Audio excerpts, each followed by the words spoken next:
பண மோசடி வழக்கில் கைது செய்யப்பட்டுள்ள வேந்தர் மூவிஸ் மதனை 7 நாள் போலீஸ் காவலில் எடுத்து விசாரிக்க சைதாப்பேட்டை நீதிமன்றம் அனுமதி அளித்துள்ளது. மருத்துவ படிப்பிற்கு சீட் வாங்கி தருவதாக கூறி வேந்தர் மூவிஸ் மதன் பல கோடி ரூபாய் மோசடி செய்ததாக குற்றச்சாட்டு எழுந்தது. இதையடுத்து தலைமறைவாகி இருந்த மதனை திருப்பூர் போலீசார் கைது செய்தனர். தொடர்ந்து மதனை 10 நாட்கள் போலீஸ் காவலில் எடுத்து விசாரிக்க அனுமதிக்க கோரி காவல்துறை சார்பில் சென்னை சைதாப்பேட்டை 11வது குற்றவியல் நடுவர் நீதிமன்றத்தில் நேற்று மனு தாக்கல் செய்யப்பட்டது. இந்த மனுவை இன்று விசாரித்த நீதிமன்றம் மதனை வரும் 29ஆம் தேதி வரை 7 நாட்கள் காவலில் எடுத்து விசாரிக்க காவல்துறைக்கு அனுமதி வழங்கியுள்ளது. மேலும் 48 மணி நேரத்திற்கு ஒரு முறை மதனின் உடல் பரிசோதனை செய்யவும் நீதிமன்றம் உத்தரவிட்டுள்ளது. மோசடி வழக்கு தொடர்பாக அவரிடம் தீவிர விசாரணை நடத்த போலீசார் முடிவு செய்துள்ளனர்.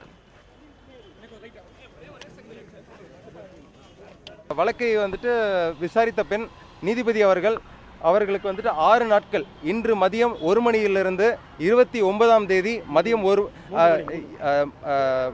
ஈவினிங் 5:30 மணி வரை அவர்களுக்கு போலீஸ் கஸ்டடி கொடுத்துருக்காங்க.